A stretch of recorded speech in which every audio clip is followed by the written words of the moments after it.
माधव कुंज बिहारी गोपीजन वल्लभ गिरिवरधारी।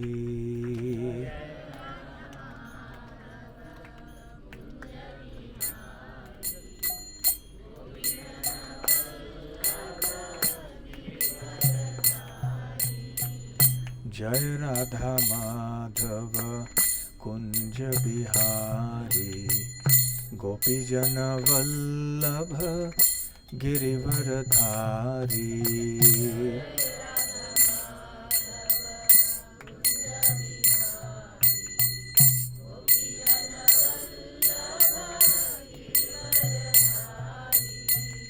यशोदानंदन ब्रज जन रंजन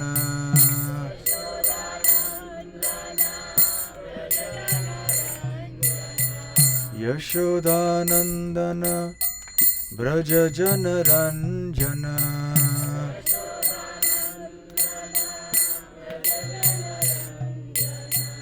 यमुना तीरा वनचारी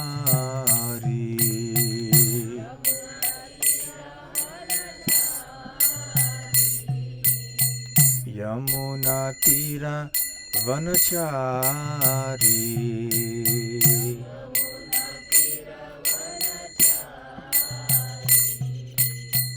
जय राधा माधव कुंज बिहारी गोपीजन वल्लभ गिरिवरधारी।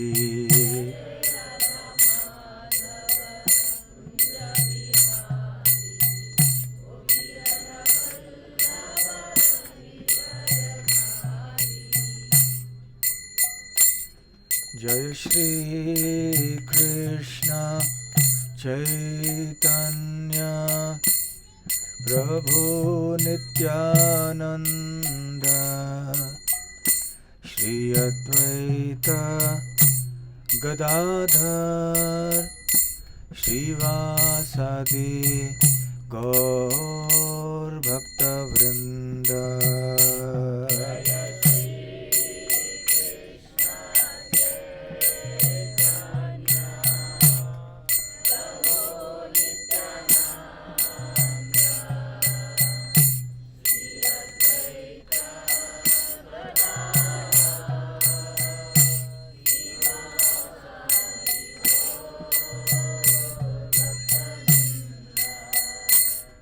जय श्री कृष्ण चैतन्य प्रभु नित्यानंद श्री अद्वैत गदाधर श्रीवासादि गौर भक्तवृंद।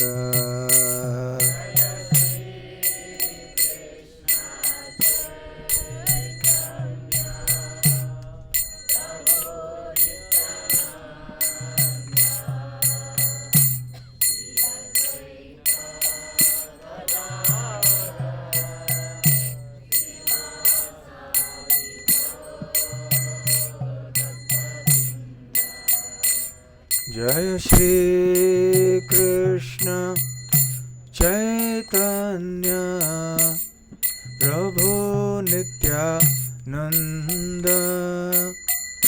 श्री अद्वैत गदाधर शिवासादि गौर भक्तवृंद।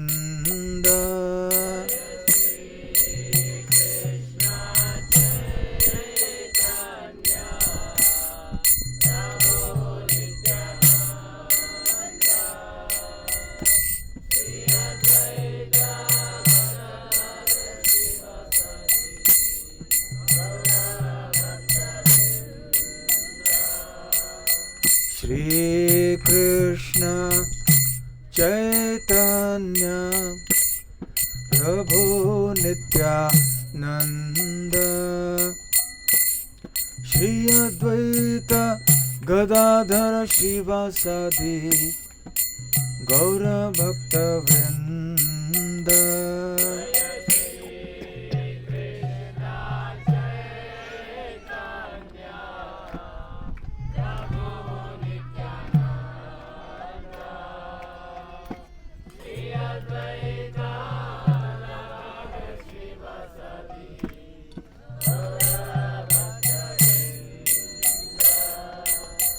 Hare Krishna,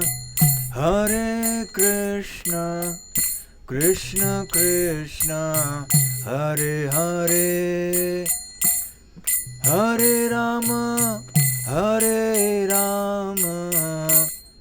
Rama Rama, Hare Hare.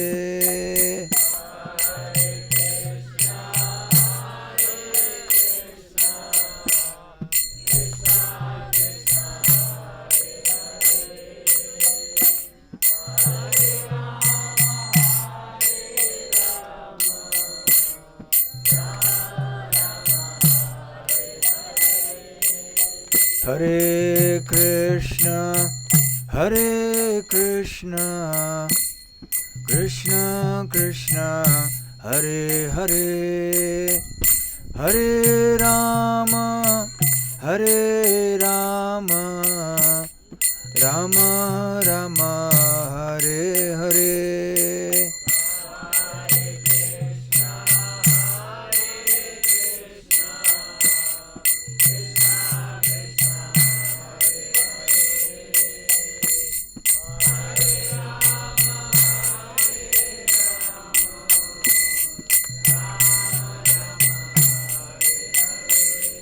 Hare Krishna,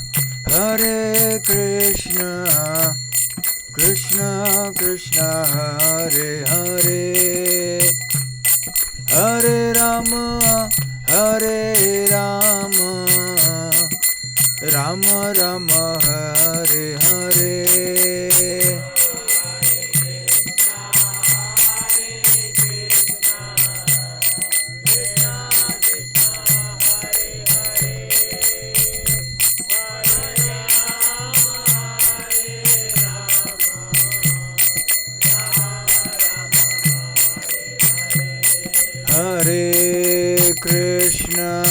Hare Krishna, Krishna Krishna, Hare Hare, Hare Rama,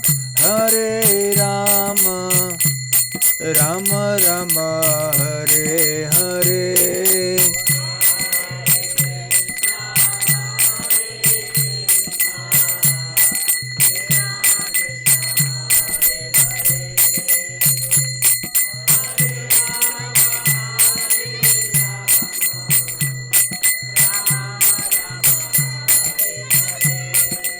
Hare Krishna, Krishna Krishna, Hare Hare, Hare Rama, Rama Rama, Hare Hare.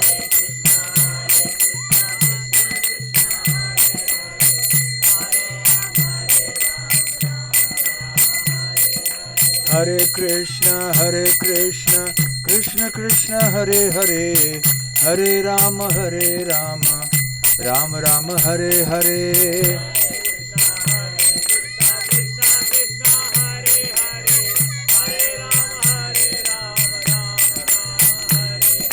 Hare Krishna, Krishna Krishna, Hare Hare, Hare Rama, Rama Rama, Hare Hare.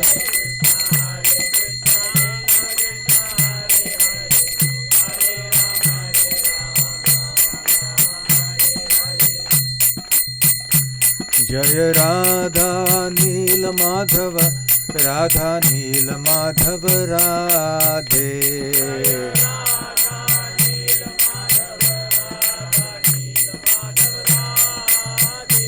Jaya Gaura Nitai, Jaya Gaura Nitai, Jaya Gaura Nitai, Jaya Gaura Nitai.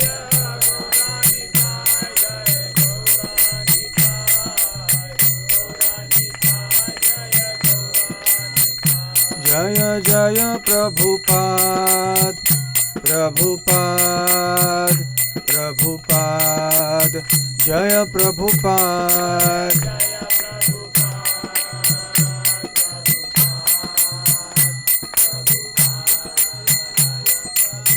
Nitai Gaura Hari Bol, Hari Bol, Hari Bol, Nitai Gaura Hari Bol.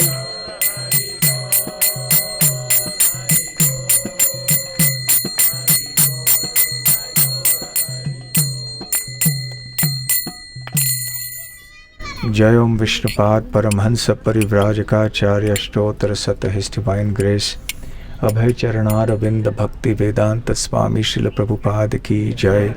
अनंत कोटि वैष्णव वृंद की जय। श्री श्री राधा नील माधव की जय। श्री श्री गौर निताय की जय। ISKCON Dharwad यात्रा की जय। निताय गौर प्रेमानंदे। समवेत भक्त वृंद की जय। समवेत भक्त वृंद की जय। समवेत भक्त वृंद की जय। श्री श्री गुरु गौरांग की जय।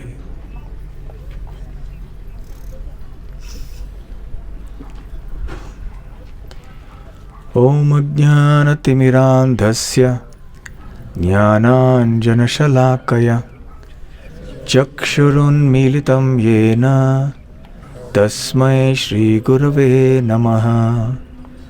श्रीचैतन्यमनोभीष्टं स्थापितं येन भूतले स्वयं रूप कदा मह्यं ददाति स्वपदान्तिकं। वन्देऽहं श्रीगुरो श्रीयुतपदकमलं श्रीगुरून् वैष्णवांश्च श्रीरूपं साग्रजातं सहगण रघुनाथान्वितं तं सजीवं साद्वैतं सावधूतं परिजनसहितं कृष्णचैतन्यदेवं श्रीराधाकृष्णपादां सहगणललिता श्रीविशाखान्वितांश्च। नमो ओं विष्णुपादाय कृष्णप्रेष्ठाय भूतले श्रीमते भक्तिवेदांत स्वामिनिति नामिने। नमस्ते सारस्वते देवे गौरवाणी प्रचारिणे निर्विशेष शून्यवादी पाश्चात्यदेशतारिणे। मूकं करोति वाचालं पंगुं लंघायते गिरिं यत्कृपातमहं वन्दे श्रीगुरून् दीनतारणं। वाञ्छाकल्पतरुभ्यश्च कृपा सिन्धुभ्य एव च पतितानां पावनेभ्यो वैष्णवेभ्यो नमो नमः। नमो महावदान्याय कृष्णप्रेमप्रदायते कृष्णाय कृष्णचैतन्य नाम्ने गौरत्विषे नमः। पंचतत्वात्मकं कृष्णं भक्तरूपस्वरूपकं भक्तावतारं भक्ताख्यं नमामि भक्तशक्तिकम्। आराध्यो भगवान् व्रजेशतनयस् तद्धाम वृन्दावनं। रम्या काचिदुपासना व्रजवधू वर्गेण या कल्पिता। श्रीमद्भागवतं प्रमाणममलं प्रेमापुमर्थो महान्। श्रीचैतन्यमहाप्रभोर्मतमिदं तत्रादर न परः।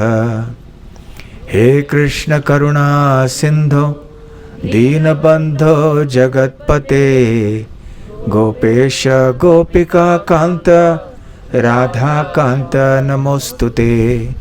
तप्त कांचन गौरांगी राधे वृंदावनेश्वरी वृषभानुसुते देवी प्रणमामि हरिप्रिये। जय श्री कृष्ण चैतन्य प्रभु नित्यानंद श्री अद्वैत गदाधर श्रीवासादि गौर भक्त वृंद। हरे कृष्णा कृष्ण कृष्ण हरे हरे हरे राम राम राम हरे हरे। हरे कृष्णा। इतनी कड़ी धूप में भी आप सब इतनी बड़ी संख्या में यहाँ पर आए हैं इस भूमि पूजन के अनुष्ठान के लिए। ये देखकर बहुत प्रसन्नता हो रही है और वायुदेव भी आपका आभार व्यक्त कर रहे हैं। थोड़ी अभी बह रहे हैं थोड़ी सी ठंडक लाने के लिए। आपको एक प्रश्न पूछना चाहता हूँ। आप में से कितने भक्त हैं जिन्होंने अपना घर बनाया हुआ है या बनाने की तैयारी में हैं या बनाना चाहते हैं? हाथ ऊपर कीजिए। जिनके पास अपना घर है या जिन्होंने बनाया है या जो बनाने की तैयारी में है या जो बनाना चाहते हैं, हाथ ऊपर कीजिए। बाकी लोगों को घर नहीं चाहिए? चाहिए ना? बाकी लोगों ने जिन्होंने हाथ ऊपर नहीं किया, आप कौन हैं? अनिकेत। अनिकेत जैसे वैरागी होते हैं, निष्किंचन अनिकेत। भगवद गीता में भगवान श्री कृष्ण कहते अनिकेत, जिनका कोई घर नहीं है, जिनके लिए घर ये प्रकृति है। पेड़ के नीचे कभी सोएंगे, कभी कहाँ कभी वहाँ। जब पेड़ के सोने की बात आती है तो अभी मैं सदा योगी प्रभु के साथ चर्चा कर रहा था, क्योंकि ऐसी हमारा निर्णय हुआ था सबको मिल के कि यहाँ जो जितने भी पेड़ हैं वो काटने नहीं चाहिए। आम के पेड़ हैं, नीम के पेड़ हैं, शमी का पेड़ है, ये सारे पुण्यवान पेड़ माने जाते हैं। पेड़ केवल उस समय काटना चाहिए जहाँ बिल्कुल बिल्कुल बहुत ही आवश्यक हो और कोई उपाय हो ही नहीं। परंतु पूरा प्रयास होना चाहिए कि हम पेड़ न काटें, और यदि काटें तो फिर 10 पेड़ और लगाने चाहिए, 20 नहीं तो कम से कम 10। तो खैर वो अनिकेत अलग अलग पेड़ों के नीचे जाते हैं, और इमली का ये नीम का पेड़ नीम का है। तो ऐसे बताया जाता है कि नीम के पेड़ के नीचे सोने से तबीयत ठीक हो जाती है, अच्छी रहती है। तो जिन्होंने हाथ ऊपर नहीं किया, जिनको घर नहीं बनाना है, तो तबीयत ठीक रखने के लिए यह बहुत अच्छा स्थान है। परंतु इमली के पेड़ के नीचे सोने से तबीयत बिगड़ जाती है, ऐसे कहावत है दक्षिण भारत में। इसलिए इमली खाना भी है तो बहुत ज़्यादा मत खाइए। नीम कड़वा होता है, थोड़ा कड़वा रस जो है, कटु रस भी होना हमारे स्वास्थ्य के लिए अच्छा होता है। तो आपको पता है कि घर बनाने में, घर खरीदने में या घर को संभालने में भी कितना कष्ट होता है। खर्चे बहुत होते हैं, समस्याएं बहुत होती हैं। आपने इतना कष्ट लेके घर बनाया भी, फिर भी देख रेख करना पड़ता है। कहीं पानी अंदर आ रहा है बारिश में, तो कहीं कुछ दोबारा रंग लगाने की आवश्यकता पड़ती है, कहीं कुछ बिगड़ गया, थोड़े वर्षों के बाद फिर से कुछ और मरम्मत करनी पड़ती है। तो बनाना तो एक की बात, एक महत्वपूर्ण चीज़ है, परंतु उसका पालन पोषण करना, उसकी रक्षा करना भी बहुत आसान नहीं है। तो इसलिए घर बनाना और उसको संभालना ये आसान काम नहीं है। फिर भी हमारे लिए कोई उपाय नहीं है। हमें तो रहने के लिए कोई मकान तो चाहिए। जो पशु जानवर आदि हैं वो, उनके लिए भी अपने अपने मकान होते हैं। जितने भी पक्षी होते हैं वो भी पेड़ों में अपने अपने छोटे छोटे घोंसले बना के अपना मकान बनाते हैं। सांप और चूहे आदि होते हैं, इस तरह के प्राणी, वो भी ज़मीन के अंदर गड्ढा खोद के उसमें रहते हैं। तो ऐसे हर एक प्रकार के पक्षी हो, प्राणी हो, कोई जानवर हो, सबके अपने अपने घर होते हैं। तो हर एक प्राणी के जब अपने अपने घर होते हैं तो भगवान के लिए क्यों नहीं होना चाहिए? सही बात है ना। हम कहते हैं केवल हमारे लिए हम बढ़िया घर बनाएंगे, बहुत सारे पैसे खर्च करेंगे, बैंक आदि से उधार लोन वगैरह लेंगे, जीवन भर उसको लौटाते रहेंगे, जीवन भर का संघर्ष करेंगे हमारे घर बनाने के लिए, तो फिर भगवान का घर क्यों नहीं बनना चाहिए? भगवान का घर होना क्यों नहीं चाहिए? वैसे यदि हमने भगवान के लिए घर बनाया, यद्यपि भगवान को घर की आवश्यकता नहीं है। क्यों नहीं है भगवान को घर की आवश्यकता? आप बताइए। भगवान को घर की आवश्यकता है कि नहीं है? आप में से कितने भक्त मानते हैं कि भगवान को घर की आवश्यकता नहीं है? हाथ ऊपर कीजिए। एक दूसरे को देखकर मत कीजिए, अपने विचार से पूरा। कितने भक्त मानते हैं कि भगवान को घर की आवश्यकता है?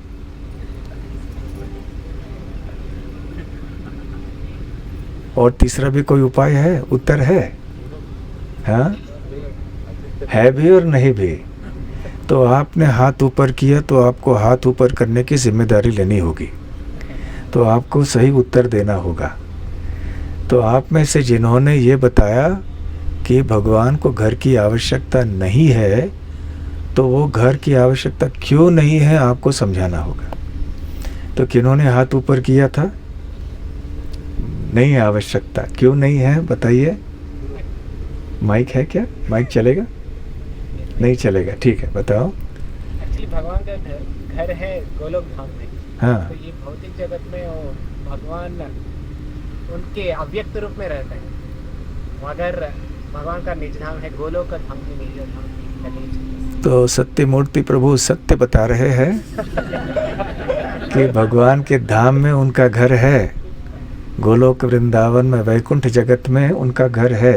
ये बात सही है, परंतु फिर कहीं यहाँ घर नहीं हो सकता। जैसे कितने धनी लोग होते हैं, उनका शहर में एक बंगला होता है, फिर एक फार्म हाउस होता है, वो देहात में कहीं एक घर बना लेते हैं, लंदन में एक घर बना लिया, इधर उधर कहीं बना लिया, शिमला ऊटी में बना लिया घर, ऐसे होता है ना।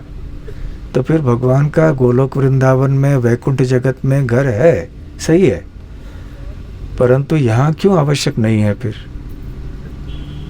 दोनों के लिए हाथ पकड़ किया। दोनों के लिए हाथ नहीं, फिर भी जो नहीं है वो कहा, उसका भी उत्तर देना चाहिए सही। क्योंकि भगवान बोलते हैं, हाँ। इस भौतिक जगत में मया ततम इदम सर्वम जगत अव्यक्त मूर्ति। तो मया तदमिदम सर्वम जगत अव्यक्त मूर्ति ना, कि मैं अव्यक्त रूप में विराजमान हूँ, तो क्या वो अपने निजीय रूप में विराजमान नहीं है? तो अव्यक्त रूप के लिए वो घर नहीं चाहिए, मगर जो भगवान का साकार रूप भी है, हाँ। तो उसके लिए, और भगवान भक्तों के हृदय में भी रहते हैं। हाँ, तो उसके लिए हम मंदिर का आवश्यकता भी है। तो भगवान कहाँ कहाँ निवास करते हैं? गोलोक वृंदावन में, वैकुंठ जगत में तो भगवान है ही, वहाँ निवास करते हैं, परंतु भौतिक जगत में भी निवास करते हैं। कहाँ निवास करते हैं भौतिक जगत में? पहली बात, हम सबके हृदय में। भगवद गीता का कौन सा श्लोक है? सर्वस्य चाहम हृदय सन्निविष्टः। मैं सबके हृदय में विराजमान हूँ। भगवान श्री कृष्ण हम सबके हृदय में स्थित हैं, तो हमारा हृदय, हमारा शरीर उनके लिए एक निवास स्थान है, तो हमारा शरीर भी उनके लिए एक घर है, तो ये भी भगवान का घर है। इसलिए इस घर को भी साफ रखना चाहिए, पवित्र रखना चाहिए, अंदर से भी बाहर से भी, क्योंकि मंदिर है भगवान का। क्यों मंदिर है? क्योंकि भगवान यहाँ पर स्थित हैं अंदर। जैसे भगवान श्री कृष्ण के मंदिर को हम साफ रखते हैं, उसी प्रकार से हमारे शरीर को भी अंदर से बाहर से साफ रखना चाहिए, क्योंकि अंदर भगवान निवास करते हैं। तो भगवान का एक निवास स्थान है, और वो क्या है? हमारा शरीर। दूसरा स्थान कहाँ है जहाँ भगवान रहते हैं भौतिक जगत में? नहीं, हाँ वो तो है, लेकिन दार्शनिक दृष्टि से हर एक हृदय में है और हर एक अणु में है। हर एक अणु में भगवान विराजमान है। अंडांतरस्थ परमाणु जयांतरस्थम। ब्रह्मा जी ब्रह्म संहिता में कहते हैं कि भगवान श्री कृष्ण हर एक परमाणु के अंदर स्थित हैं, इसलिए परमाणु टिक सकता है और अनेक परमाणु मिलके कोई वस्तु बनाते हैं।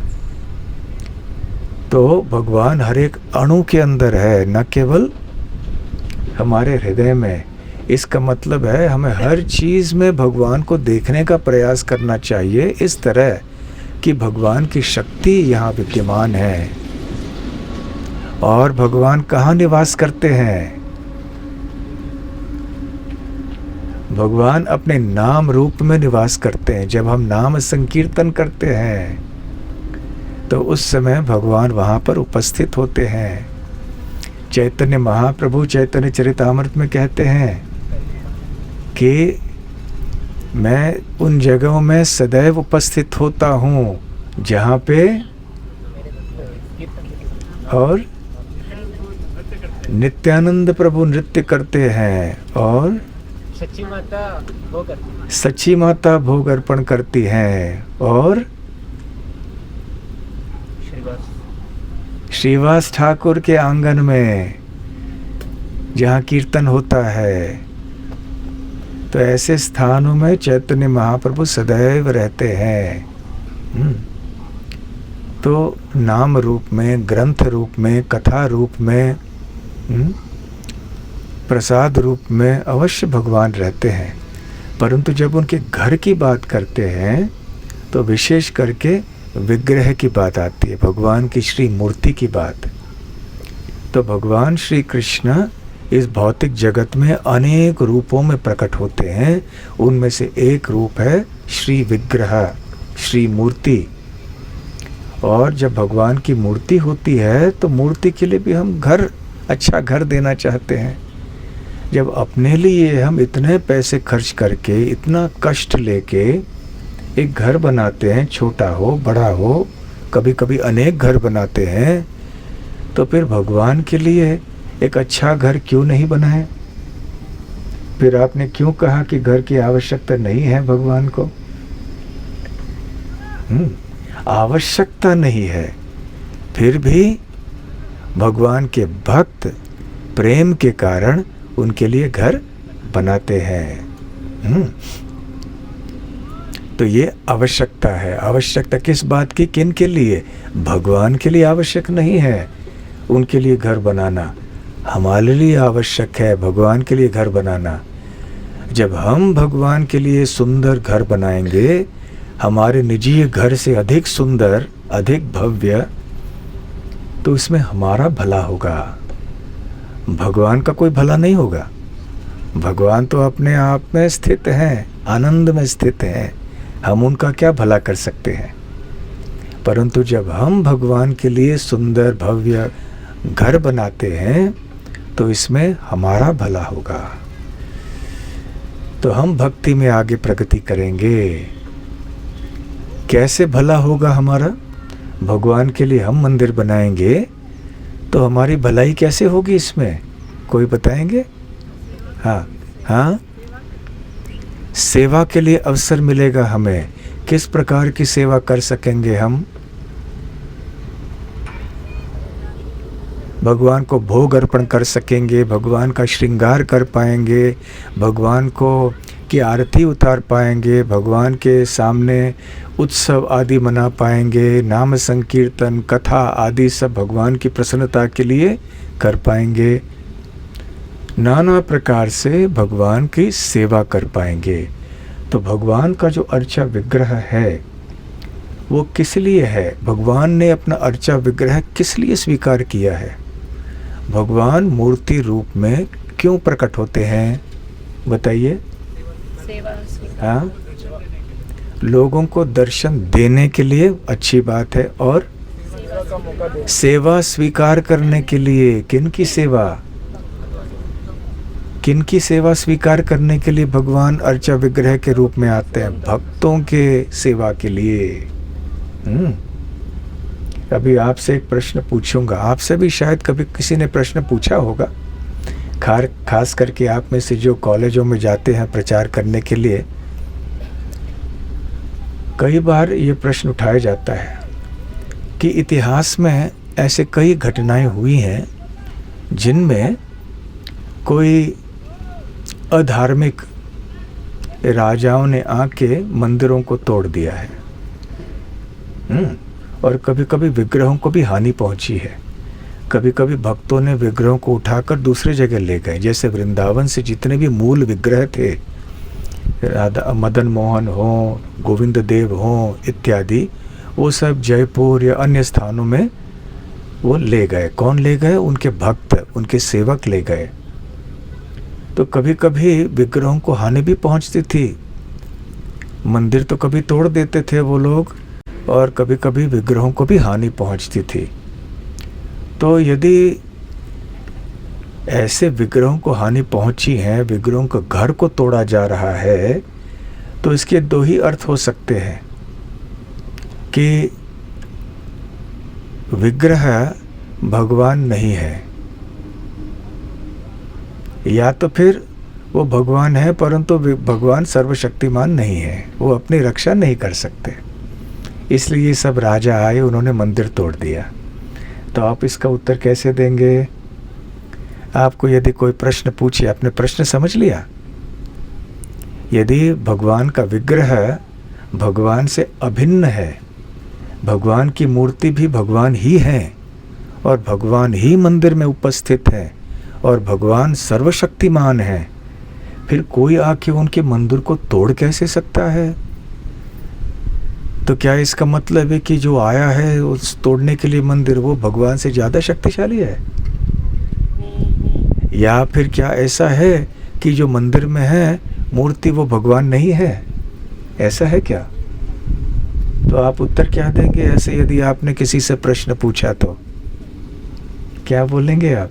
भगवान की लीला है, और भगवान भक्तों की महिमा ज़्यादा बढ़ाने के लिए वो भगवान ऐसी लीला करते। भक्तों की महिमा बढ़ाने के लिए भगवान ऐसी लीलाएं करते हैं, सही दिशा में। बहुत अच्छी बात। और कोई बात? हाँ, भक्तों की परीक्षा के लिए, भक्तों को सेवा लेने के लिए वो ऐसे करते, ताकि भक्त लोग क्या करते हैं देखते हैं, भक्तों की भक्ति बढ़ाने के लिए। बहुत अच्छा। हाँ, भक्तों से आदान प्रदान करते हैं। ऐसे कैसे आदान प्रदान करते हैं? मंदिर तोड़ने का कैसे आदान प्रदान हो गया?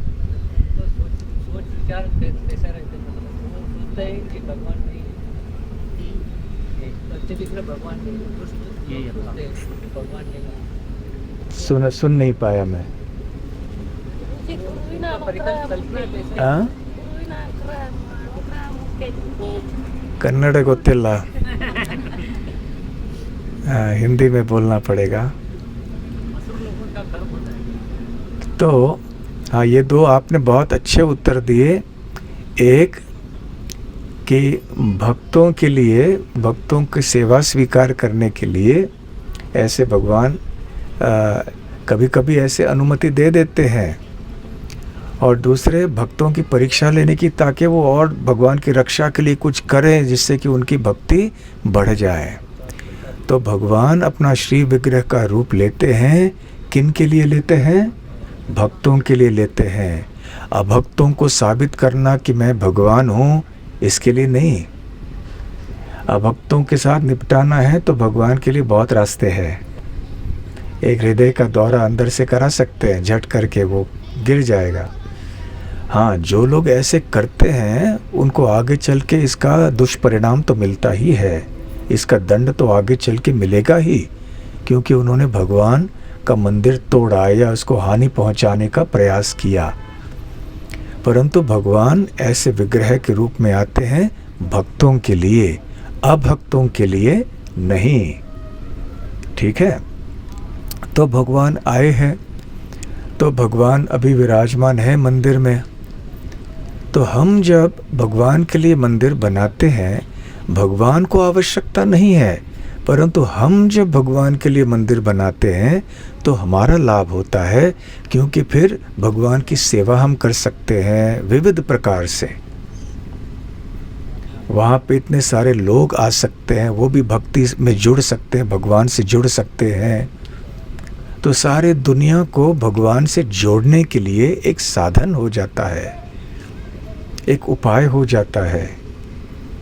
इसलिए भगवान बड़ी कृपा करके अर्चा विग्रह के रूप में प्रकट होते हैं मंदिरों के भीतर। तो जब हम भगवान के लिए मंदिर बनाते हैं तो हमें भी और बहुत सारे अन्य लोगों को भी कितना आध्यात्मिक लाभ होता है यहाँ पे रहते हुए। एक बार जब मैं गोवर्धन परिक्रमा कर रहा था तो गोवर्धन पूजा का समय था लगभग, तो वहाँ पर परिक्रमा करते करते जो ब्रजवासी रहते हैं वहाँ पर उनके घरों के सामने वो छोटे छोटे पत्थर आदि के घर बना लेते हैं, छोटे छोटे शिलाएं होती हैं उनसे घर बनाते हैं, कभी गोबर का घर बनाते हैं, कभी कुछ। तो फिर उनकी मान्यता क्या है? उनकी मान्यता ये है कि हमने यदि यहाँ पर ये छोटा सा घर बनाया भगवान के लिए तो भगवान वहाँ हमारे लिए घर बनाएंगे उनके धाम में। हम हमारे गांव में भगवान के लिए घर बना रहे हैं तो भगवान उनके गांव में हमारे लिए घर बनाएंगे। आप समझे? तो भगवान का धाम भगवान का घर है। भगवत गीता में भगवान कहते हैं अपने धाम के बारे में, क्या कहते हैं? तद्धाम परमम मम, वो मेरा परम धाम है वैकुंठ जगत। तुकाराम जी, संत तुकाराम क्या कहते हैं? जाओ देवाचिया गावा। भगवान के गांव में जाते हैं, मैं जाना चाहता हूँ, हम सब जाते हैं, भगवान के गांव में जाना है। कौन सा है वो गांव? वैकुंठ। यहाँ जैसे छोटा मोटा गांव नहीं है, वो वैकुंठ जगत है।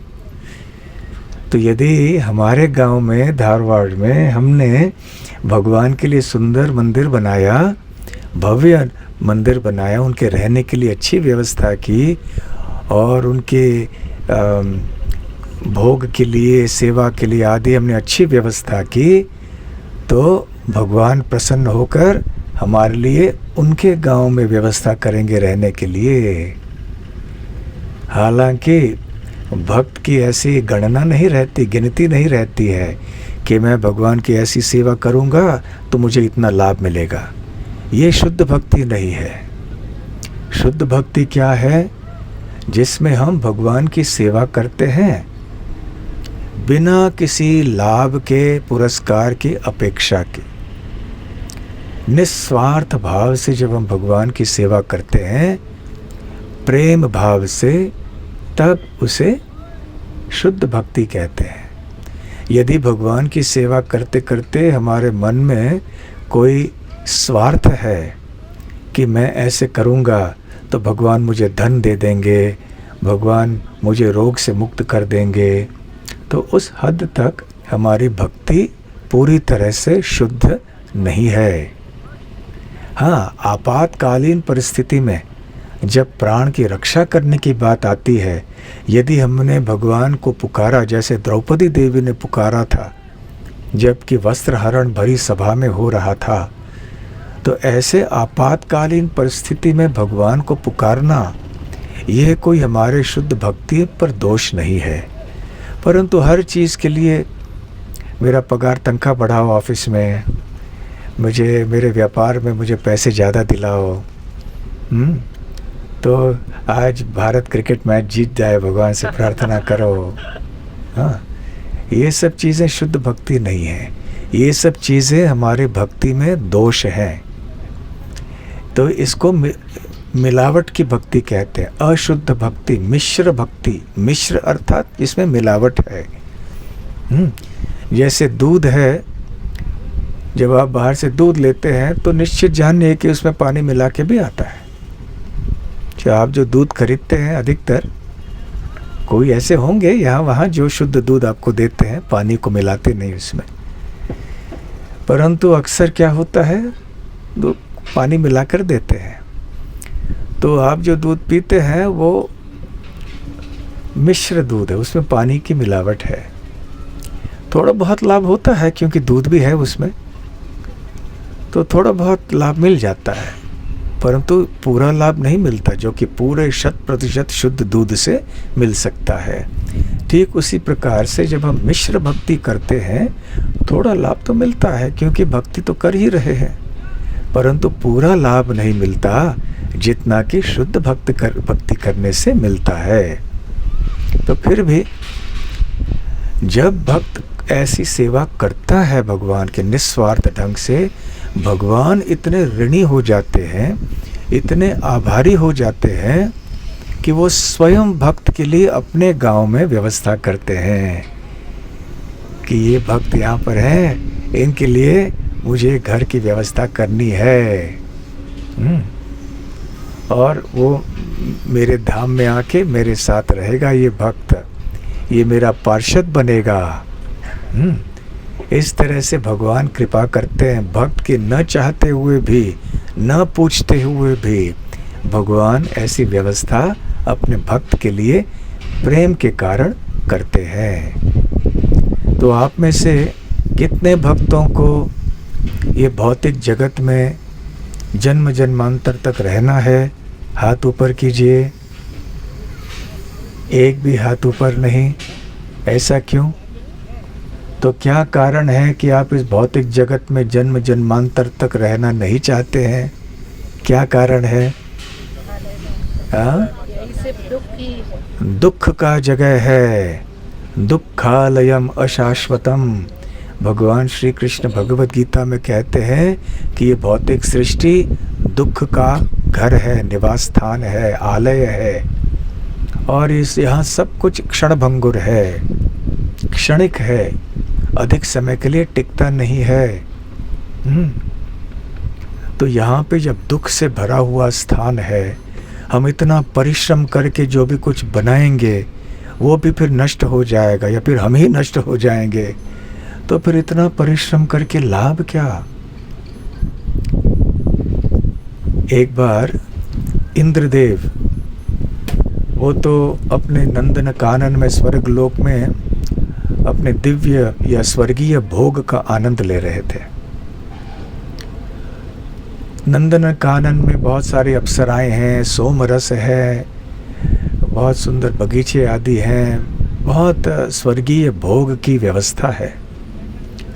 तो एक बार इंद्रदेव अपने जहाज़ में बैठ के यहाँ वहाँ जा रहे थे, तो पृथ्वी के ऊपर से भी आए। तो उधर धारवाड़ से होकर आए, उस समय धारवाड़ नाम नहीं था इसका। तो यहाँ एक ऋषि तपस्या कर रहे थे पेड़ के नीचे, उस समय जंगल हुआ करता था। तो वो ऋषि का नाम था लोमश ऋषि या रोमश ऋषि। लोमश अर्थात क्या है? लोम, हमारे शरीर के ऊपर बाल होते हैं ना, उनके शरीर में बहुत बाल थे और उनको ऐसे वरदान मिला था कि तुम्हारे शरीर के ऊपर जितने बाल हैं उतने 1000 वर्ष तुम जियोगे, तुम्हारे जीवन की अवधि होगी। तो यदि तुम्हारे शरीर में 1 लाख बाल हैं तो तुम्हारी जीवन की अवधि होगी 1 लाख गुना 1000 वर्ष। यदि 5 लाख बाल हुए तो और भी 1000 गुना ज़्यादा बाल जीवन वर्ष आप जियोगे। तो इतनी लंबी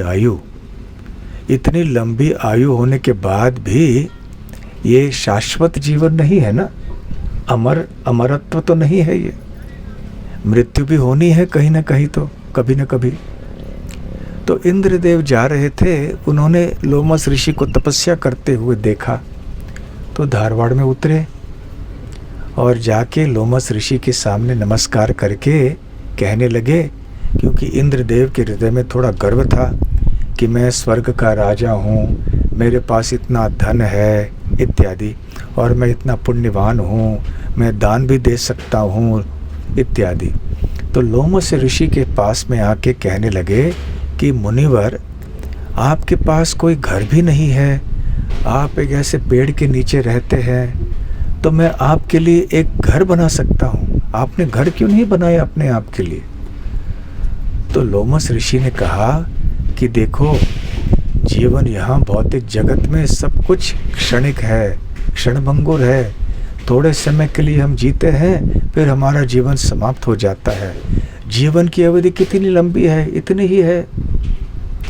और ये मनुष्य जीवन कितना मूल्यवान है। तो ये मूल्यवान मनुष्य जीवन हमें मिला है भगवान की प्राप्ति करने के लिए। तो इस मूल्यवान मनुष्य जीवन में जब हमारे जीवन की अवधि इतनी छोटी होती है, उसमें हम भगवान की प्राप्ति के लिए प्रयास करने के बजाय घर बांधने के पीछे अपना समय बर्बाद करें तो कितना दुर्भाग्य होगा। तो मैं क्यों घर बांधने के लिए इतना प्रयास करूं, जब मेरे लिए पेड़ है, यहाँ सब कुछ है, मुझे कंद मूल सब कुछ मिल रहे हैं, तो मैं यहाँ इतना प्रयास क्यों करूं घर बनाने के लिए। तो इंद्रदेव का मन चकरा गया और बोलने लगे, हेनरी क्या हो गया? हाँ, मेरी जीवन की अवधि तो लंबी है, लेकिन मेरे जीवन के अवधि के सामने की तुलना में इनकी जीवन की अवधि तो बहुत ज़्यादा है। फिर भी वो मान रहे हैं कि मेरी आयु कितनी कम है, और इतने लंबी आयु होने के बाद भी वो सोच रहे हैं कि घर बनाने के लिए समय बर्बाद क्यों करना चाहिए, चलो भगवान की भक्ति करें। तो इंद्रदेव थोड़े नम्र हो गए, फिर वापस चले गए। अब वो फिर आएंगे जब मंदिर बनेगा, तब दर्शन करने आएंगे भगवान का। तो हमारे कहने का तात्पर्य ये नहीं है कि आपको अपना घर नहीं बनाना चाहिए, अवश्य बनाना चाहिए, क्योंकि हम सबको घर की आवश्यकता है रहने के लिए। हम सब तो पेड़ों के नीचे नहीं रह सकते। तो ठीक है, बनाइए अपना घर, यथाशक्ति बनाइए। ऐसा मत कीजिए कि आमदनी अट्ठनी खर्चा रुपया, ऐसा ना हो जाए। हाँ, हमारी आमदनी इतनी है परंतु इतना कर्ज हमने ले लिया कि रात की नींद खराब हो गई, और जीवन के अंत तक, बुढ़ापे के होने तक भी हम वो कर्ज चुकाते रहे, दो पीढ़ी तक वो कर्ज चुकाते रहे घर के लिए। जितनी हमारी क्षमता है उतना ही हमें खर्च करना चाहिए। यदि आपको कोई कर्ज नहीं, आप न लेकर कर सकते हैं, सबसे अच्छा है। यदि लेना भी पड़े तो कम से कम तो घर तो चाहिए, ठीक है, बना लीजिए अपना घर या खरीद लीजिए, जो भी है। परंतु याद रखिए लोमश ऋषि की कथा कि अपने घर बनाने में और घर को सजाने में और घर में रहने में इतना व्यस्त न होइए कि आपको ये याद न रहे कि मनुष्य जीवन हमें क्यों मिला है। हमें भगवान की प्राप्ति के लिए ही मिला है। इसलिए समय अधिक से अधिक निकालना चाहिए हमें भगवान की सेवा के लिए। तो लोमश ऋषि का विचार देखिए, वो सोच रहे घर बनाऊं तो ये सब क्षणभंगुर है, क्या फ़ायदा है। तो हमारा घर जो हम बनाएंगे इतना कष्ट करके, कर्ज लेके, फिर जब हमारी मृत्यु होगी तो क्या होगा? घर हम साथ में ले जा पाएंगे? नहीं, घर तो यहीं रहेगा, घर किसी और का हो जाएगा। कभी कभी ऐसे हो जाता है कि हम इतना कर्ज ले लेते हैं बैंक आदि से, हम कर्ज चुका नहीं सकते, तो हम गिरवी रखते हैं घर, तो बैंक हमारा घर ही ले लेता है। तो हमारे जीते जी भी कभी कभी घर हमसे लिया जा सकता है। कभी कभी मृत्यु के बाद, मृत्यु के कारण हमारा घर हमसे छीन लिया जाता है। तो जो भी हो, इस भौतिक जगत में यद्यपि घर आवश्यक है, फिर भी अधिक समय तक हम अपने घर में नहीं रह पाएंगे। तो ऐसा घर क्यों ना अपने लिए बनाएं हम, जो कभी भी हमसे अलग नहीं होगा, और जहाँ पे पानी अंदर गिरेगा नहीं बारिश में, और जहाँ उसको बार बार रंग करने की आवश्यकता न पड़े, मरम्मत करने की आवश्यकता न पड़े। परंतु ऐसा घर भौतिक जगत में नहीं मिलेगा। ऐसा घर कहाँ मिलेगा? भगवान के धाम में, वैकुंठ जगत में। इसलिए तुकाराम महाराज जी के बातों के ऊपर विश्वास करके जाऊ देवाची अगाव, हम भी भगवान के गांव में, भगवान के धाम में जाने की तैयारी करते हैं। आप सुन पा रहे हैं क्या? पीछे सब सुन रहे हैं ना? सुन रहे हैं, ठीक है, कोई बात। तो तो वहाँ घर कैसे बनाना, जैसे हमने पहले कहा भगवान के लिए घर बनाइए, तो अब हमारा घर भगवान के धाम में बन जाएगा। देखिए, भक्ति की बात तो दूर रहने दीजिए एक क्षण, एक मिनट के लिए। भौतिक क्षेत्र में भी कर्म सिद्धांत के अनुसार जब हम भोजन का दान अन्यों को देते हैं और देते रहते हैं जीवन भर, तो फिर हमारे अगले जीवन में हमें कभी भोजन की कमी नहीं होगी।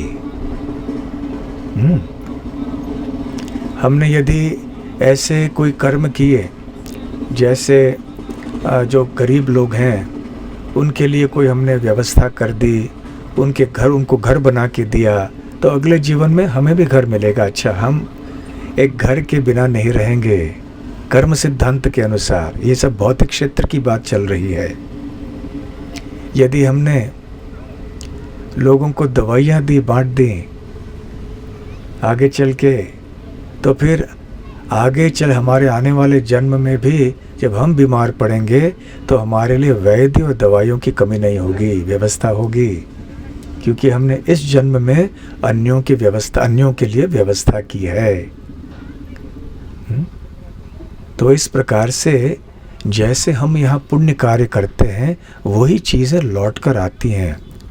हमने बुरा कर दिया तो आने वाले जन्मों में बुरा फल आता है हमारे ऊपर। हमने पुण्य कार्य कर लिए तो पुण्य फल भी हमें प्राप्त होता है।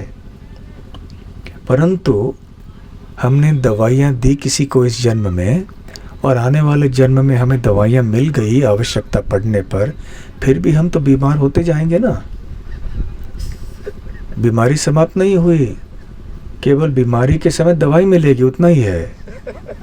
बीमारी समाप्त नहीं हुई, क्योंकि जन्म मृत्यु का चक्कर बना रहा।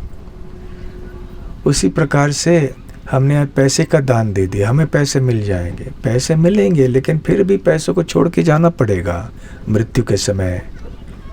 तो जो भी हम लाभ अन्यों को दिलाते हैं वो लाभ हमें लौट के आएगा, परंतु क्योंकि जो हम लाभ दे रहे हैं वो भी क्षणिक है, तो उसका फल भी क्षणिक होगा, इसलिए अधिक समय तक वो लाभ टिकेगा नहीं। परंतु जब हम भगवान की सेवा करेंगे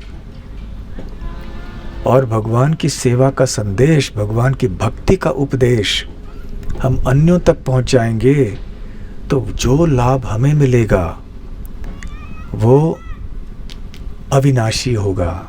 अविनाशी अर्थात जिसका कभी नाश नहीं होगा, अनंत होगा, उस लाभ का अंत नहीं होगा। इसलिए हमने अभी अन्यों के लिए बहुत घर बना के दे दिए, तो हमें आने वाले जीवन में भी घर मिल जाएंगे, रहने के लिए कोई समस्या नहीं होगी। लेकिन फिर भी जब मृत्यु आएगी सारे घरों को छोड़ के जाना पड़ेगा। परंतु भगवान के लिए घर बना दिया तो हमें ऐसे शाश्वत घर मिलेगा। कहाँ पे? उनके धाम में, वैकुंठ जगत में।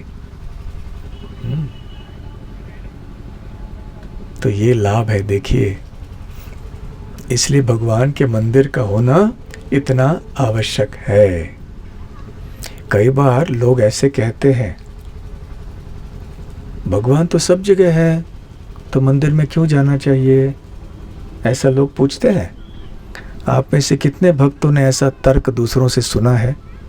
जब आप किसी से कहेंगे कि मंदिर में आइए, और वो कहते हैं कि क्यों आए मंदिर में, भगवान तो सब जगह है। ऐसा प्रश्न आपने सुना है कहीं किसी से? हाथ ऊपर कीजिए, कितनों ने सुना है? सब ने सुना है। तो आप उत्तर क्या देंगे? हाँ, उत्तर क्या देंगे? हाँ, तो प्रभुपाद जी ने ऐसे भी कहा, भगवान सब जगह हैं तो फिर मंदिर में क्यों नहीं है? सब जगह है तो मंदिर में भी तो है ना, पहली बात। दूसरी बात,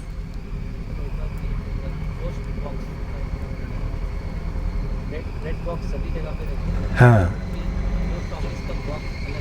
बहुत अच्छा।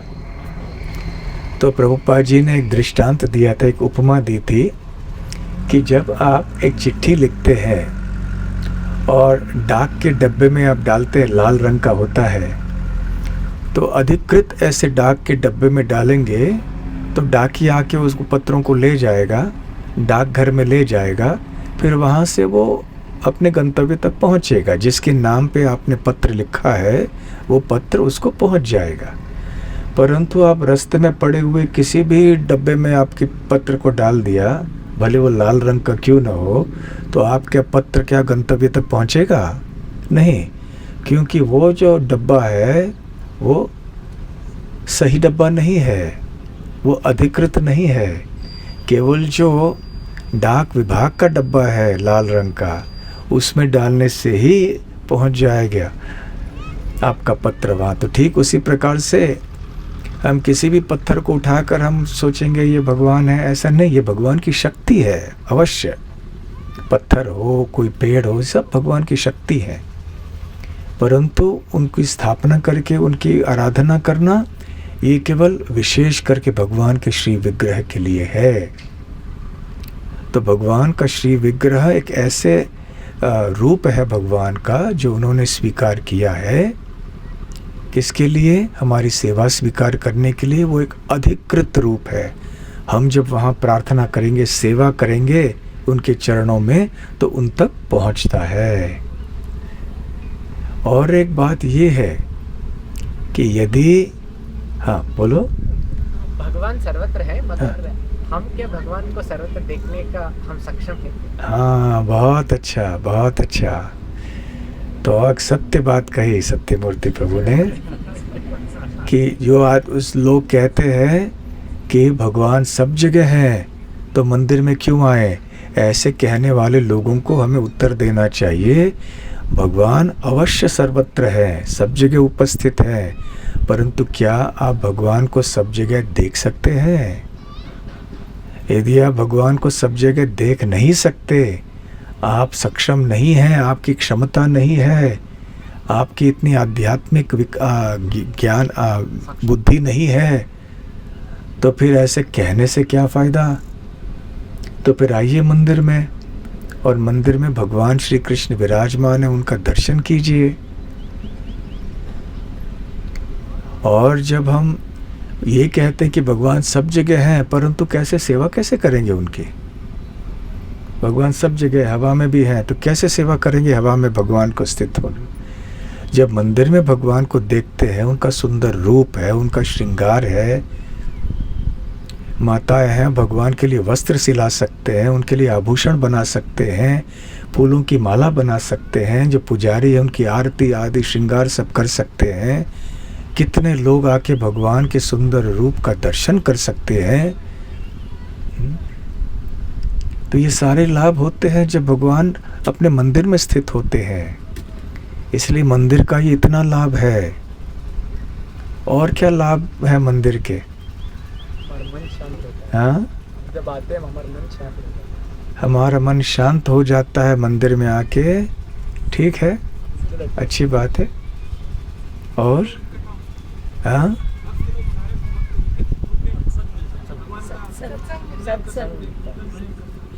सुना नहीं, थोड़ा जोर से बोलिए। हाँ, बहुत अच्छा, बहुत अच्छा। हमारे सारंग के प्रभु ने अच्छा उत्तर दिया, 16 के प्रभु ने बहुत अच्छा उत्तर दिया कि भगवान के मंदिर में आपको भक्तों का संग मिलेगा, और भक्तों के संग में आप नाम संकीर्तन कर पाओगे, आप गीता भागवत का श्रवण कर पाओगे, उत्सवों को मना पाओगे, भक्तों के संग से आपकी भक्ति में प्रेरणा पाओगे, भक्तों से मैत्री का संबंध बना पाओगे। ये सारी चीज़ें मंदिर में आसानी से उपलब्ध हो जाती हैं। परंतु आप कहेंगे सब जगह भगवान है तो सब जगह भक्तों का संग तो नहीं मिलता। आप बाज़ार में जाएंगे, अदालत में जाएंगे, तो वहाँ क्या भक्तों का संग मिलेगा? नहीं मिलेगा। तो आध्यात्मिक जीवन में प्रगति करने के लिए भक्तों का संग आवश्यक है। तो कहाँ भक्तों का संग मिलेगा? सबसे आसान स्थान है मंदिर। तो ये सबसे बड़ा लाभ है मंदिर होने का, कि वहाँ पे भक्त लोग इकट्ठे होते हैं और इकट्ठे होके भगवान की सेवा करते हैं। तो हमें भी मार्गदर्शन मिलता है, हमें भी प्रेरणा मिलती है भक्ति में आगे बढ़ने के लिए। और क्या लाभ होते हैं मंदिर के? प्रसाद मिलता है। हवदो हवदो हवदो। प्रसाद से भी बहुत लाभ होता है, स्वादिष्ट भी होता है और हृदय का शुद्धिकरण भी होता है। जब श्रील प्रभुपाद जी पहली बार अमेरिका गए 1965 में, और वो एक जगह बैठकर एक किसी छोटे से रास्ते में स्थित दुकान था उसको किराए में लिया और वहाँ पे प्रवचन कीर्तन करते थे और अपने हाथों से वो गुलाब जामुन बनाते थे और गुलाब जामुन सबको बांटते थे। और वो गुलाब जामुन तो कितने स्वादिष्ट थे।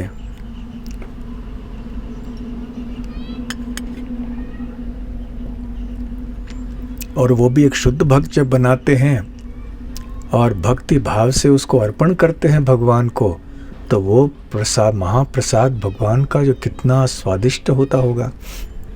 प्रभुपाद ने स्वयं अपने हाथों से बनाया हुआ। तो ऐसे वो गुलाब जामुन खाने के लिए बहुत सारे लोग आते थे, तरुण पीढ़ी। प्रभुपाद जी जब प्रवचन देते थे अंग्रेजी भाषा में, तो उनकी अंग्रेजी उनको कम समझ में आती थी और ये राम कृष्ण गीता भागवत कभी सुना ही नहीं था इन युवकों ने। फिर भी धीरे धीरे धीरे से आकर्षित होने लगे। तो इसमें प्रभुपाद जी ने बनाया हुआ प्रसाद, खास करके गुलाब जामुन का बहुत बड़ा महत्व था। तो इसको कहते हैं इस्कॉन बुलेट, गोली, इस्कॉन की गोली, जिससे कि हमारा भौतिक जीवन समाप्त हो जाता है केवल गुलाब जामुन। फिर अंत में क्या किया प्रभुपाद जी ने, एक बड़े पात्र में गुलाब जामुन बाहर रख दिए। तो जो जो बाहर आते थे अंदर आते थे प्रवचन के लिए, कीर्तन के लिए, बाहर जाते समय सब गुलाब जामुन खा के जाते थे। प्रसाद, महाप्रसाद। ऐसे गुलाब जामुन और प्रसाद, खिचड़ी आदि खिला खिला के, नाम संकीर्तन करके, गीता भागवत का प्रवचन दे के कितने सारे भक्त बन गए।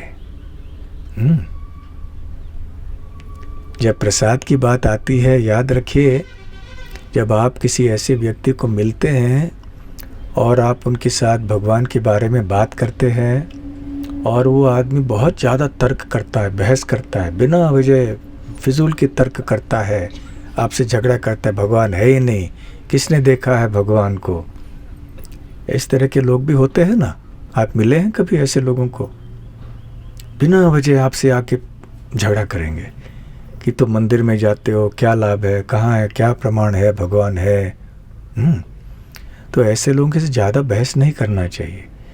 जो लोग सुनना चाहते हैं उनको हम सुनाएं, लेकिन जो बहुत बहस करते हैं हमारे पास, उनको क्या करना चाहिए? प्रसाद दे दो।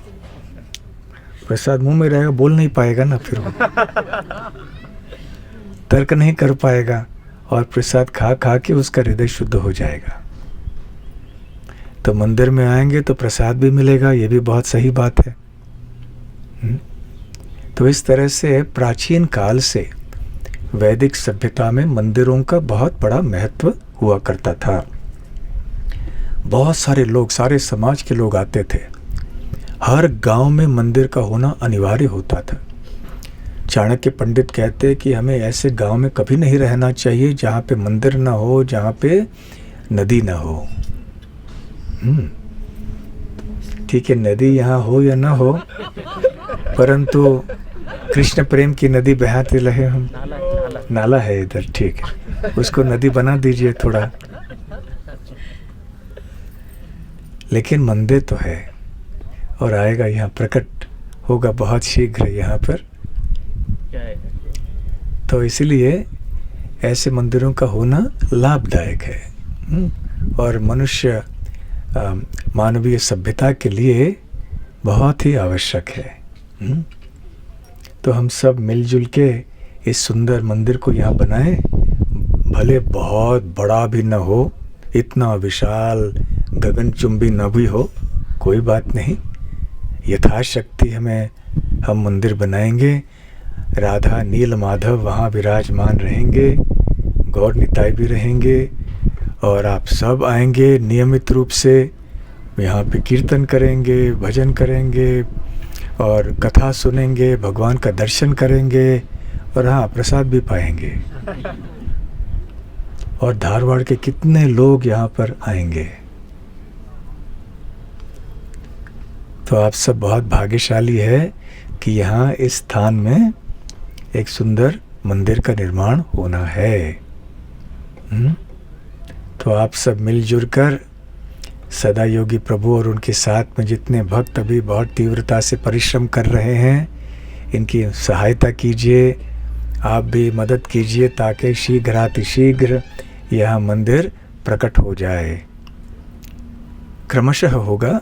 पहले यहाँ आश्रम बनाया जाएगा और एक मंदिर छोटा सा बना जाएगा, कच्चा मंदिर। फिर जो आगे मंदिर है वो इस तरफ बनेगा ना, यहाँ पे बनेगा, इस तरफ बड़ा मंदिर यहाँ पे बनेगा। जब तक फिर यहाँ जब बन जाएगा मंदिर तो सब यहाँ पर आ जाएंगे। तो आप सबको बहुत बहुत शुभकामनाएं, हार्दिक अभिनंदन। इसी तरह से आगे यहाँ धारवाड़ में आप भक्ति का प्रचार प्रसार करिए, साधन भजन कीजिए, भक्तों के संग में बड़े प्रेम से रहिए और भक्ति में प्रगति कीजिए। हरे कृष्णा कृष्णा कृष्णा हरे हरे, हरे राम राम राम हरे हरे। आपके कोई प्रश्न है?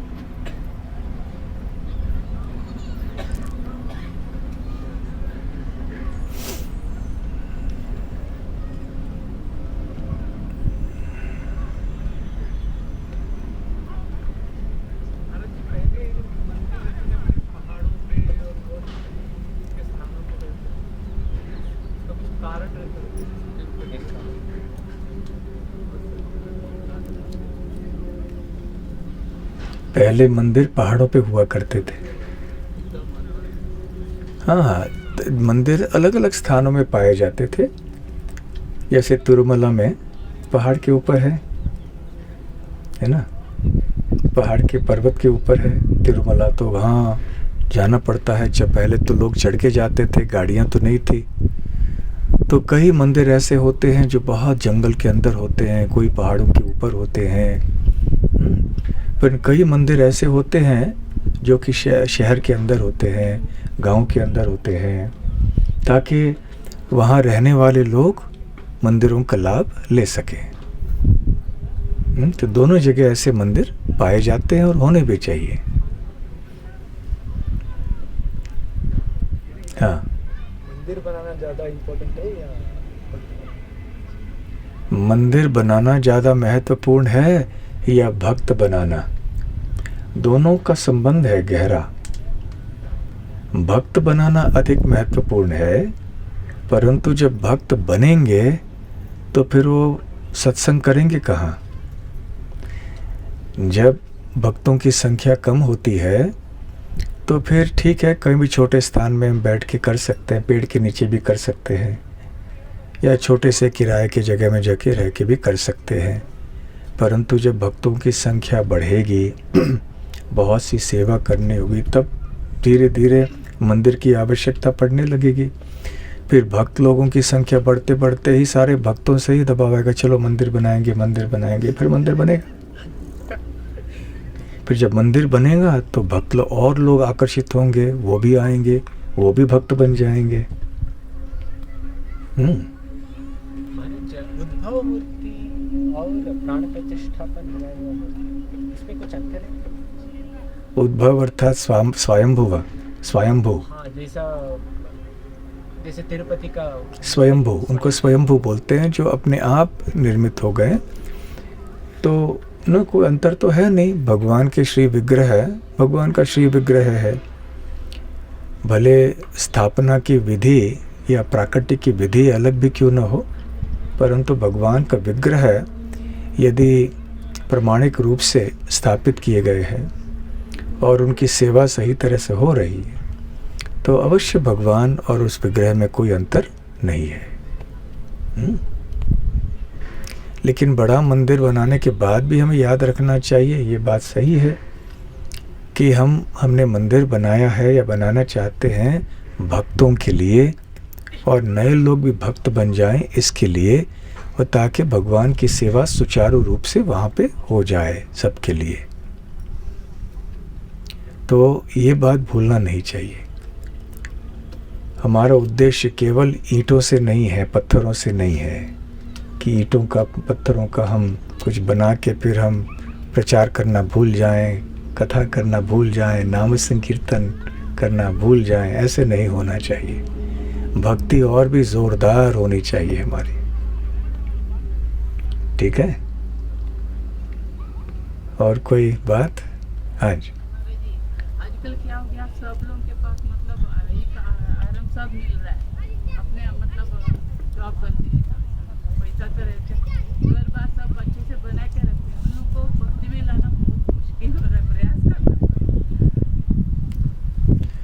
हाँ, प्रश्न ये है कि ऐसे बहुत कई लोग हैं जिन्होंने अपने घर वर बना लिए हैं, आराम से रहते हैं और घर छोड़कर जाना नहीं चाहते कहीं। होटल में जाते होंगे, सिनेमा में जाते होंगे, लेकिन भक्ति में आने के लिए इतने आतुर नहीं है। तो उनको कैसे भक्त बनाना चाहिए, है ना? कैसे प्रेरित करना चाहिए? तो पहले तो उनको मिल के बात करना, धीरे धीरे से थोड़ा प्रसाद देना, थोड़ा हरि नाम जप करने के लिए कहना, यदि वो सुनने के लिए तैयार हैं, थोड़े प्रवचन उत्सव में बुलाना।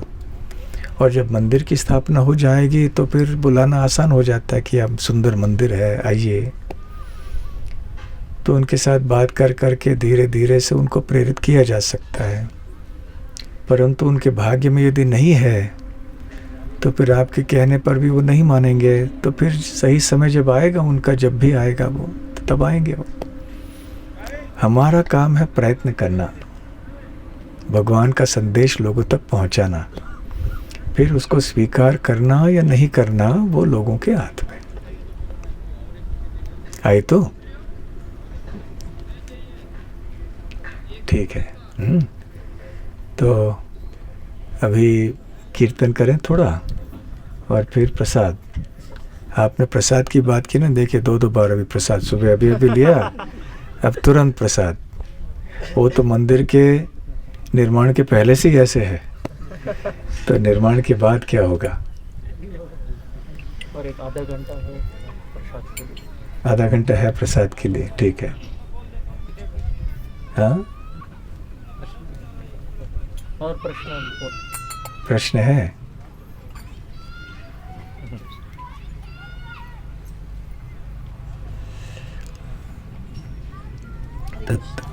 हाँ, अभी जैसे कि कोई मंदिर, अभी जैसे मंदिर आएगा तो उसी कैंपस में ही डिवोटी रहते हैं, तो उनको उनका जो विग्रह है उनको रखना है क्या? यानी घर में भी विग्रह सेवा होता है, मंदिर में भी, तो किसको इम्पोर्टेंस देना? यदि मंदिर के प्रांगण में ही हम रहते हैं तो हमारा सारा ध्यान मंदिर के विग्रहों के ऊपर होना चाहिए, ये अच्छा है। यदि मंदिर के प्रांगण में रहते रहते अपने विग्रह हम रखेंगे तो फिर हमारा ध्यान, हमारा प्रेम उनकी ओर जाएगा, मंदिर के विग्रहों के प्रति ध्यान कम हो जाएगा, प्रेम कम हो जाएगा, ऐसी संभावना है। तो इसीलिए हो सके तो जो लोग मंदिर में ही रहते हैं उनको अलग से और विग्रह रखने की आवश्यकता नहीं है, क्योंकि मंदिर में ही हैं, राधा नील माधव हैं, उनकी सेवा ही करें। परंतु जो कहीं दूर रहते हैं, अलग अलग अपने घरों में रहते हैं, तो ठीक है, उनके लिए ठीक है, गौर निताई वगैरह रख सकते हैं, जगन्नाथ बलदेव सुभद्रा। यदि अनुमति मिली है ऐसे विग्रह की स्थापना के लिए तो घर में रख के फिर भगवान को भोग चढ़ा के फिर सारे परिवार के सदस्य वो प्रसाद ग्रहण कर सकते हैं।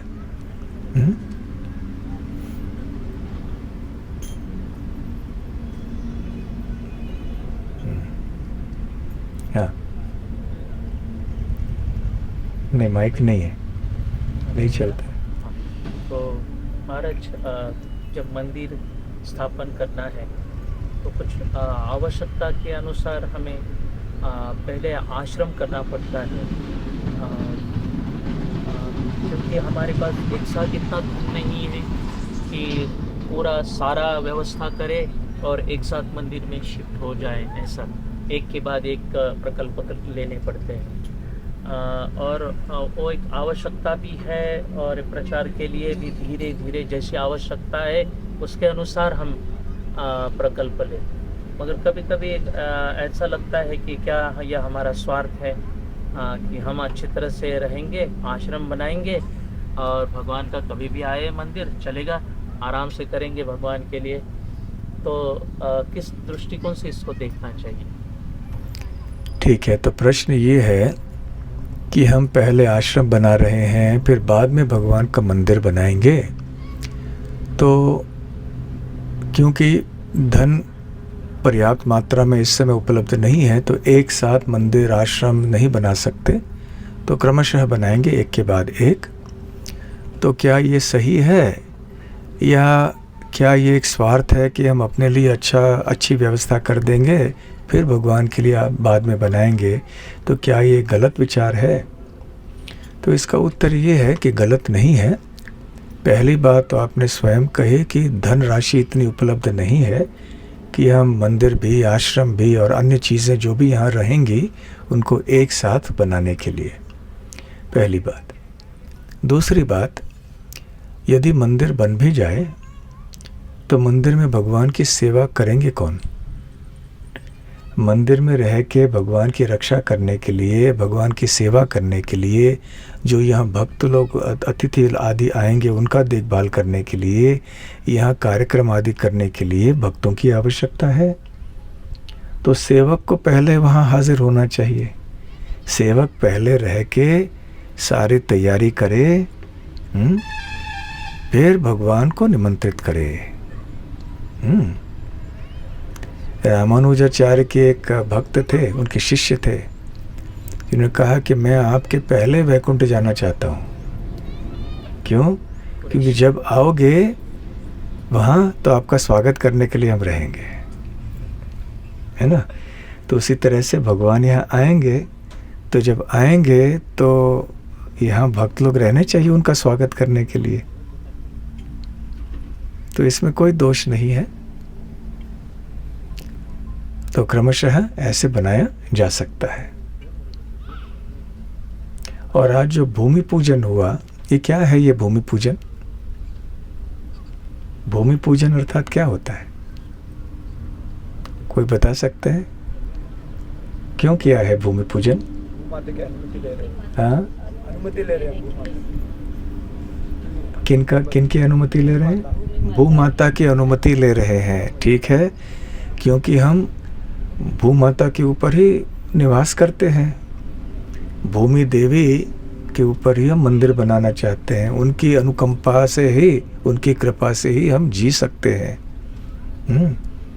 तो उनकी कृपा हमारे लिए बहुत आवश्यक है।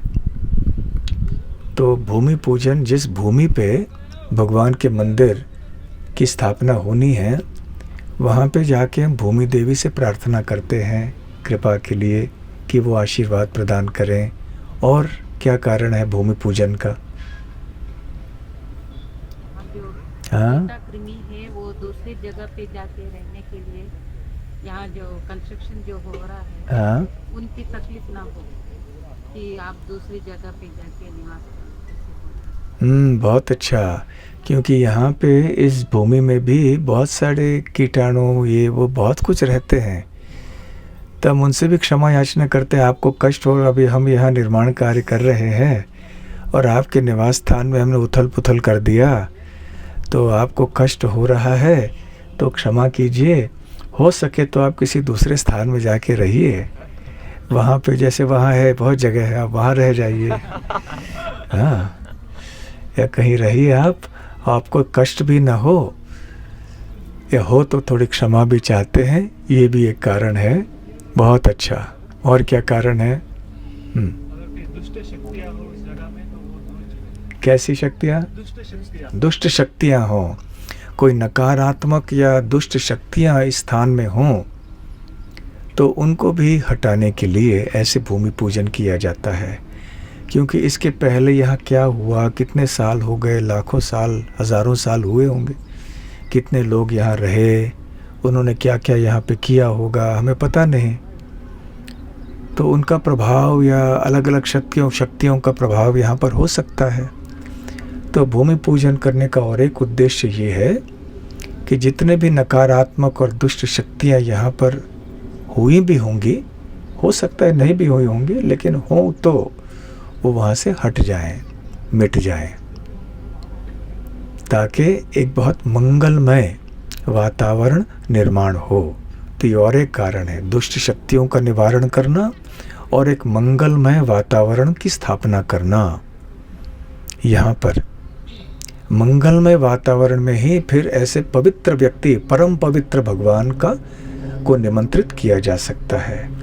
भगवान को हम किसी गंदे स्थान में निमंत्रित नहीं कर सकते। जैसे हम भी किसी बड़े व्यक्ति को बुलाते हमारे घर में तो घर को साफ करते हैं ना पहले। हम भी जब जाते हैं तो हम गंदे स्थान में रहना पसंद नहीं करते। अपने रहने के लिए भी हम स्थान को साफ सुथरा रखते हैं।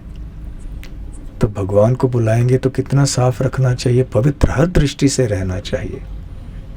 तो सूक्ष्म दृष्टि से भी ये आवश्यक है। स्थूल दृष्टि से सब कुछ अच्छा होना चाहिए, उसके लिए तैयारी हो रही है, लगेगा थोड़ा समय, 1, 2, 3 साल लग जाएंगे।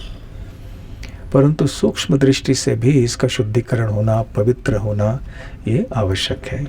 इसके लिए भी ये भूमि पूजन किया जाता है ताकि मंगलमय वातावरण स्थापित हो जाए। और क्या कारण है?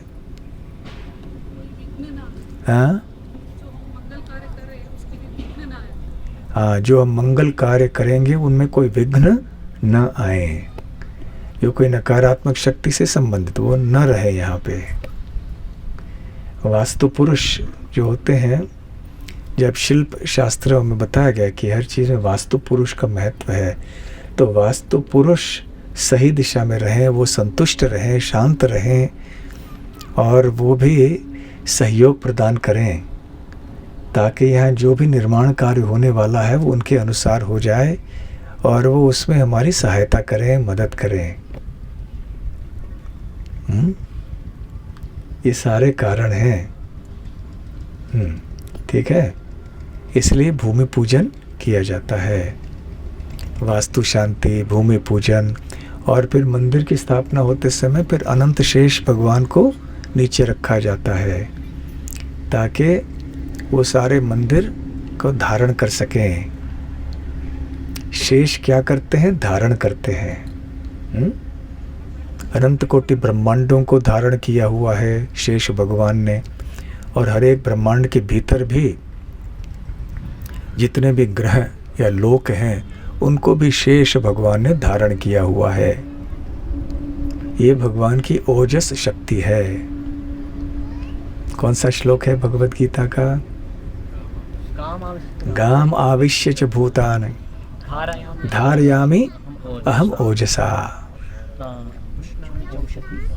तो भगवान कहते हैं मेरे ओजस शक्ति से मैं इन सारे ग्रहों को मैंने रखा है, तैरते हुए रखा है।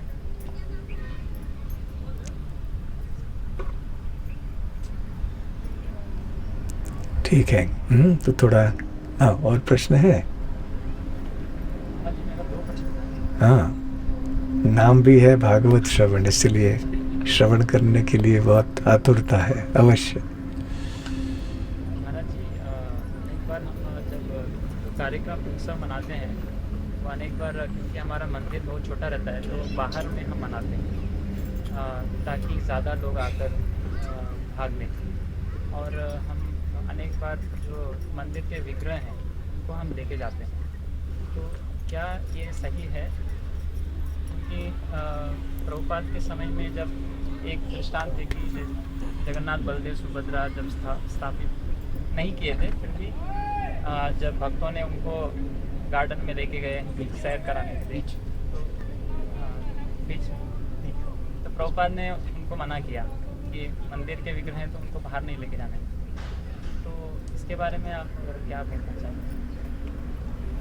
प्रश्न ये है कि कई बार ऐसे होता है कि भगवान के विग्रह को हम दूसरी जगह ले जाते हैं क्योंकि हमारे स्थान में इतनी जगह नहीं होती बहुत सारे लोगों को बैठने के लिए, तो उत्सव किसी दूसरे स्थान में मनाते हैं जहाँ जगह उपलब्ध हो और हमारे मंदिर के विग्रहों को हम वहाँ ले जाते हैं। तो क्या ये सही है या गलत है? अब देखिए, मंदिरों में दो प्रकार के विग्रह होते हैं। एक है मूल विग्रह जिनकी प्राण प्रतिष्ठा की हुई होती है और उनको कभी भी हिलाया नहीं जा सकता। अगर उनको हिलाएं तो वे पूरी तरह से प्राण प्रतिष्ठा दोबारा करने की आवश्यकता होगी। परंतु ऐसे भी मूर्तियां होती हैं जिनके नाम है उत्सव मूर्ति। उत्सव मूर्ति को समय समय पर बाहर ले जाया जा सकता है। जैसे कभी कोई ब्रह्मोत्सव के समय या कोई शोभा यात्रा होती है आदि, तो उनको पालकी यात्रा होती है, नौका विहार होता है, तो ऐसे उत्सव मूर्ति को बाहर ले जाया सकता है। उत्सव मूर्ति का उद्देश्य ही है। परंतु जो मूल विग्रह हैं जिनकी प्राण प्रतिष्ठा हुई है उनको नहीं ले जाना चाहिए। ठीक है? प्राण प्रतिष्ठा जो है वो सिर्फ मूल विग्रह का होता है या उत्सव विग्रहों का? उत्सव विग्रहों का भी होता है, परंतु इनका उद्देश्य ही है कि वो उत्सव के लिए बाहर ले जाएं। परंतु जो मूल विग्रह हैं उनको हिलाया नहीं जा सकता। ठीक है? एक बार महाराज, विग्रह की प्राण प्रतिष्ठा, मतलब हमारे पास मूल विग्रह नहीं है तो एक विग्रह की सेवा हम कर रहे हैं, वही आपका मूल विग्रह है आपके पास जो है, परंतु उनको ही ले जाना इतना अच्छा नहीं होगा। आप किसी दूसरे, जैसे घर में किसी के भक्तों के कोई विग्रह हों, उनको आप ले जाइए, क्योंकि ये मंदिर है, एक सार्वजनिक स्थान है, मंदिर है, तो यहाँ के विग्रह न ले जाएं तो अच्छा है। मंदिर में भगवान को रहने दें। घर में हमारे गृहस्थ भक्तों के जहाँ कोई इनके विग्रह हैं, दूसरी जगह कहीं उत्सव मनाना है, कोई कार्यक्रम करना है, तो वो विग्रह ले जा सकते हैं। मंदिर के विग्रहों को न ले जाएं तो अच्छा है। ठीक है? हाँ। ये एक प्रश्न था, ये महाराज इंग्लिश में पूछ लूँगा। नहीं, हिंदी में पूछो। जब रहुगण, ये कनेक्शन है महाराज, जो हमारे जब रहुगण उनको पालकी को लेकर जा रहे थे 4 लोग, तब जड़ा भरत ने आकर बोलते हैं उनको कि आप उनको बहुत ज़्यादा उनसे सेवा ले रहे हैं, मगर उनको उसके साथ उसके सही प्रमाण में उनका रेम्यूनरेशन नहीं दे रहे। जो देना है उनको सेवा ले रहे हैं, मतलब नहीं कर रहे हैं, उनको नहीं दे रहे कुछ। तो इसी तरह जब हम भगवान की जब लोगों को हम भगवान की सेवा में जुड़ाते हैं तो हमारी सोच कैसी होनी है, क्या भाव होना है, तो उनको क्या ये भी हम सोच में रखना है कि उनको क्या कुछ उसके प्रति और कुछ हम उनको देना है। किनको देना है? भक्तों को जब हम भगवान की सेवा में जुड़ाते हैं। प्रश्न ये है कि जब हम लोगों को भगवान की सेवा में जोड़ देते हैं तो क्या हमें उन्हें कुछ और देना चाहिए? और क्यों देना चाहिए? सबसे बड़ा धन तो आपने उनको दिया, भगवान की सेवा का अवसर दे दिया, सबसे बड़ा उपहार आपने दे दिया उनको, गिफ्ट। तो और क्या देने की आवश्यकता है? बस इस तरह से उनके साथ बर्ताव सभी करें कि जिसके द्वारा उनको आगे भक्ति में बढ़ने के लिए प्रेरणा मिलेगी। कोई गलत ढंग से उनसे व्यवहार न करे जिसके कारण वो भक्ति से दूर चले जाएं। बस इतना ही हमें देखना है। कई लोगों को हम सिर्फ सेवा के रूप में जुड़ा देते हैं, और कई लोगों को हम कुछ उनको हम धन भी दे देते हैं। हाँ, एम्प्लॉयमेंट जैसे। हाँ, ठीक है। तो प्रश्न ये है कि कई लोग केवल सेवा के लिए आते हैं, कई लोग कुछ धन की अपेक्षा भी करते हैं, उनके धन की आवश्यकता भी होती है, तो थोड़ा धन उनको धनराशि की थोड़ा बहुत मिलता है तनख्वाह के रूप में, तो ठीक है। कई लोग ऐसे भी होते हैं जिनकी आवश्यकता होती है तो दिया जा सकता है, ऐसी कोई बात नहीं है। आवश्यकता के अनुसार गृहस्थ भक्तों के लिए ठीक है। ज़्यादा भूखा रखना भी अच्छा नहीं है, भक्ति से दूर चले जाते हैं ज़्यादा भूखा रखने से। फिर अगली बार आते नहीं है भक्त लोग, हमको भूखा रखते हैं क्या।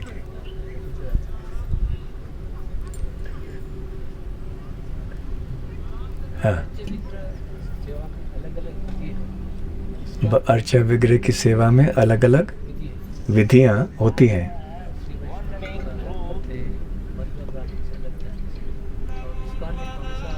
अलग अलग संप्रदायों में अलग अलग विधियां होती हैं। हाँ, तो हमें हमारे संप्रदाय के अनुसार करना चाहिए, जैसे श्रील प्रभुपाद जी ने बतलाया है वैसे करना चाहिए। ठीक है। हरे कृष्णा।